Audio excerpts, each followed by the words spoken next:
Now, you heard Homeland Security, counterterrorism. Osama bin Laden is dead. Now the U.S. has announced plans to begin pulling some of its troops from Afghanistan. And now President Obama has revealed a new national strategy for counterterrorism. But what does this really mean, and who even are the terrorists? Joining me now to talk more about that is Susan Lindauer. She is a former CIA asset. She covered Libya at the United Nations during the negotiations for the Lockerbie trial, so she really has a lot of insight into Libya. Thank you so much for being with us. Now, first of all, with this new counterterrorism strategy, I'm just curious if you have any reactions to it. What changes? I mean, Afghanistan and Pakistan are still the target, the target's still al-Qaeda. It's all the same stuff. So do you think resources will be just redeployed from Afghanistan into other areas? I think that it is, I'm very disappointed in President Obama for thinking that the platitudes are going to address the terrorism issue.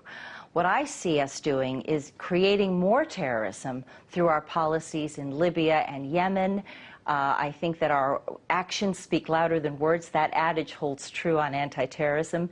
We are firing up Islamic fundamentalists, and our actions are not proactive. They are not problem solving. We're actually making the situation much worse. Do you think that that's going to continue? Because as we hear Obama give plans for some troops to pull out of Afghanistan, we hear lawmakers call for resources to other areas, such as Yemen and Pakistan and other countries. So do you think that we just see this war take on a different face in a different country? Yes, and I'm especially disturbed about Libya.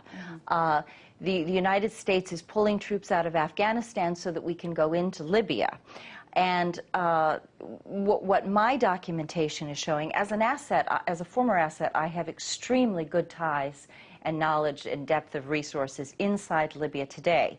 What I'm finding is the video documentation that NATO rebels are actually the same al-Qaeda fighters that we've been dealing with in Iraq and Afghanistan, who've now come home to Libya. And that's what I want to hear about. Because we just heard Obama today say that Gaddafi essentially is a terrorist, and the U.S. is abiding by the UN mandate to fight that. So what do you see as the reality, and what evidence do you have that it is al-Qaeda that is, amongst these rebels? Well, first of all, I was directly involved in the 1990s operation to get terrorists out of Libya.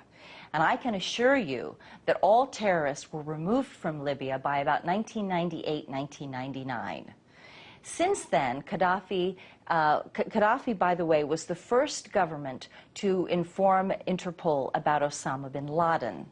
Gaddafi is hated by Islamist fundamentalists because he is a socialist Muslim, and he has a very different agenda that is not Sharia.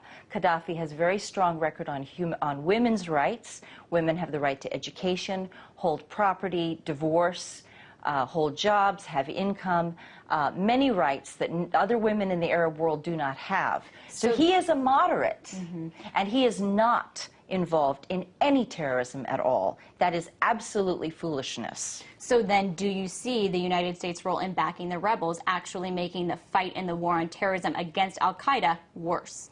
We have shifted. I'm amazed. I'm so disappointed in Obama that he is actually shifting resources to finance al-Qaeda rebels and to provide U.S. enforcement of the al-Qaeda presence in Libya. Now, I just want to tell you, I want to tell your viewers, we have video documentation that is coming from refugees fleeing the rebel strongholds, and they're bringing out video from their camera phones that they're recording just on the spot. Videos of beheadings, videos of castration, right, where they are gouging out the eyes of men who oppose the Libyan rebels. Women are being raped and subjected to having their breasts cut off. I mean, it all sounds horrific. I wish we had more time to talk about it, but maybe we can put up on our website where they can go to see those images. I want to thank you for giving us your insight. That was Susan Lindauer, former CIA asset.